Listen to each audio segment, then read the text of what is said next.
Good afternoon, and thank you very much for being here. I saw it's a long walk. I was told not to jump up on the stage because Premier Notley might do that after me, and her staff didn't want her to do that, so I decided to go up the stairs here. I will tell you, San, that it's a tremendous pleasure to be here today, and from my perspective, in hearing the introduction of Premier Notley, I can tell you that if she wasn't here for the last few weeks, I do know where she was because she was often at the other end of a phone talking to me. So she, like us, has been very busy. It's really great to be here. The last time I had the opportunity to talk to folks in Calgary, I will tell you that there was a sense of worry, a real sense of concern around the ability for us in Canada to get our resources to market. A sense that if we can't get great big things done in this country, that we are vulnerable economically, and we're vulnerable to being able to provide for ourselves and for our future. So that was a worry that I can tell you that we absolutely shared. We shared then and felt the real anxiety of ensuring that we deal with a problem that is a very important problem for our country.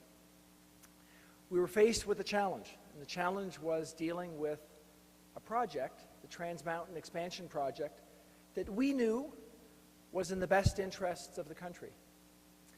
We knew also that the obstacles were challenging. So, as you know from our announcement yesterday, we've been working hard for the last couple months in ensuring that we came up with a solution to a problem which will make a difference for so many Canadians, so many people in this room, so many families that rely on the great jobs that a project like this can deliver, but also so many people that will rely on a strong economy for the long term, which this project helps to ensure. I will say, and I'll come back to Premier Notley, that we've worked hard over the last little while to be collaborative with the government of Alberta. As a politician, as you just heard, for the last 3 years, I know that not everyone supports any one particular party. I, as a politician, have some scar tissue from things that have happened over the last 3 years. But even in saying that, I know that we all support politicians when they try to get big and important things done for our country. And what I can say is Premier Notley has been working hard to try and ensure that this project gets done. She's delivered a real sense of passion to the project, a real understanding of the importance for Alberta and the importance for our economy that we get this done. So, Premier, I'd like to thank you for all the work that we've done together over the last little while to make sure that this happens.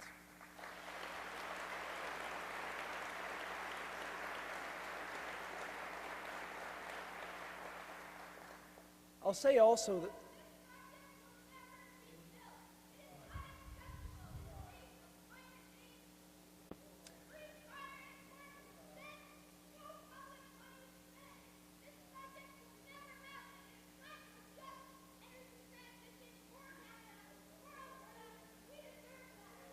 well, we'd be happy to speak to you afterwards.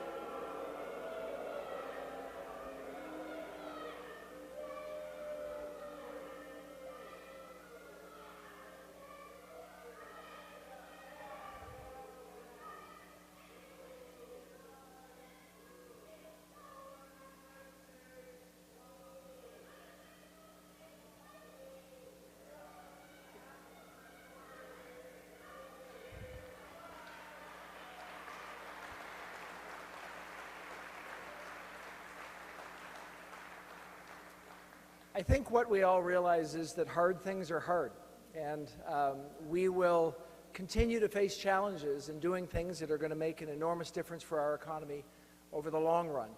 We also live in a democracy, so we will continue to face people presenting their points of view, and that is something that we, as the federal government, expect to happen as we move forward on getting this project done for the best interests of all of us.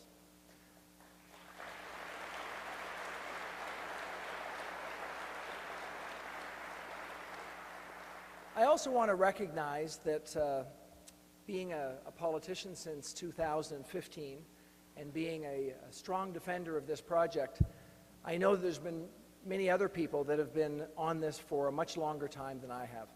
First and foremost, I'd like to recognize Ian Anderson, who's here with us today. Ian's been working on this for a long time, has been an enormous advocate for making sure that we get this project done. And frankly, I wouldn't be standing here today, the federal government would not be taking the decisive role that we're taking today if it weren't for Ian and his team members who've been leading this all the way through.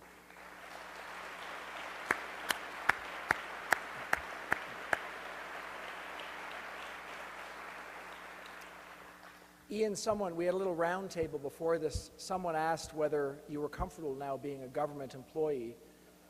And I informed them, as I'll say today, that our goal, of course, is to be involved only in as much as we de-risk this project. We don't think that long-term the federal government should be involved in commercial activity that shows such good potential value for the private sector. So I'm looking forward to your short-term engagement.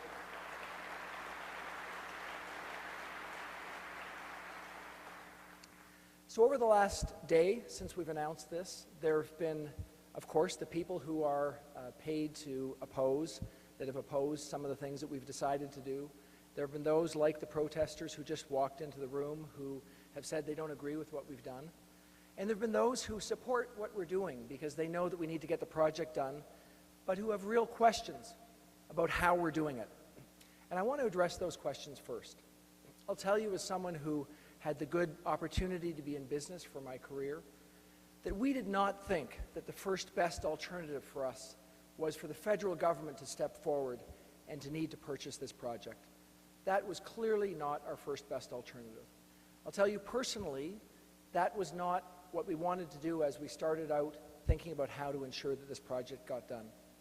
And that's because we recognize that there's a role for the private sector to make sure that big, important things can get done in this country. So we are here somewhat reluctantly, but because we know it's absolutely the right thing to do for this project and for our economy to enable us to get what we know needs to get done, to make sure that the oil and gas sector is successful, to make sure that we have the jobs that we know we can have in this sector, but also to ensure that the project will get done and support our broader economy.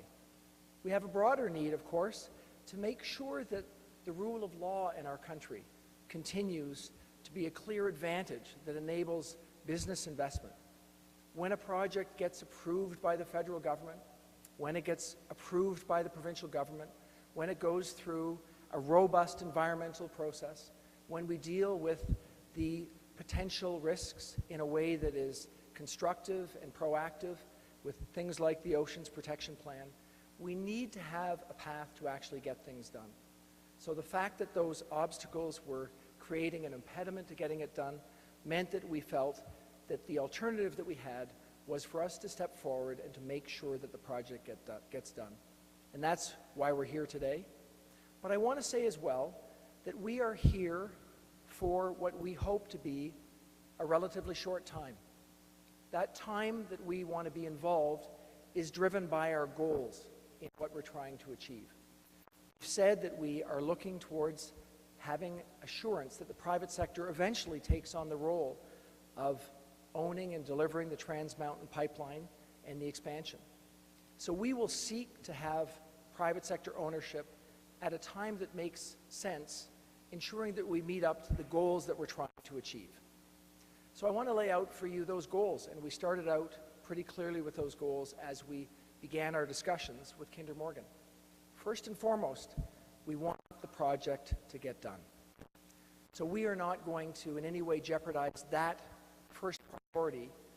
We're going to start with that goal in mind. We're going to finish with that goal in mind. Whether it's government ownership or moving to the private sector, that's the first and most important goal here. That means, secondly, that we have to ensure that the project starts now. So we laid out as an absolute condition of moving forward that we get back to work. A project can't get completed if it doesn't have a starting point. It can't get completed if people aren't working on the project each and every day. We understand that a private sector actor can't deal with interprovincial challenges. We know that de-risking the project in that way was critically important. Enabling it to get forward now means that we have the ability to get it done in a way that actually delivers the advantages for the economy that we know need to be delivered. And last but not least, we need to ensure that this is a fair deal for Canadians.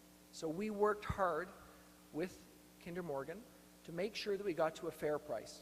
We had to ensure that the price for purchasing the assets was fair to Kinder Morgan shareholders. They, after all, have been working on this project for 13 years, and they are delivering an asset to the federal government through this purchase that is an active asset, the pipeline, the Trans Mountain pipeline, and the opportunity to expand that pipeline. At the same time, we had to make sure that the approach we took was fair for Canadians. We had to make sure that we weren't providing a subsidy by the price that we paid. So we're confident that we've come to a fair price, a price that makes sense for our broader economy. So as we think about this project, we know that it helps us to deal with one particular competitive challenge that we have, and that is ensuring that we have the ability to get big things done. But we recognize that we need to deal with other risks to the economy. We've been talking to Canadians about competitiveness in our country more broadly. And I know that there'll be some among you who will ask whether this means that it's this difficult to get projects done in our country, and what does that mean for our future? Well, what I would say is that this decision today was exceptional. We are in a situation where we're putting forth a decision to make something happen in an exceptional way for a project that, let's acknowledge, is pretty unique. It's been many, many years since we've had a pipeline that's gotten to tidewater.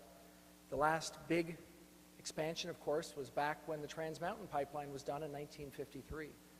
So that's 6.5 decades that we're talking about. And it, of course, is quite exceptional that we have two provinces that see the issue quite differently. So we don't see this as a symbol of the way to get things done in our country. What we see is this is an example of the need for us to step in when things are difficult. The federal government has a role in resolving challenges, and that's what we've stepped forward to do in this situation. We know that this will help us in dealing with our broader economy. And just to step back for a minute, our economy is doing well. We've created over the last couple of years, as Canadians, about 600,000 jobs.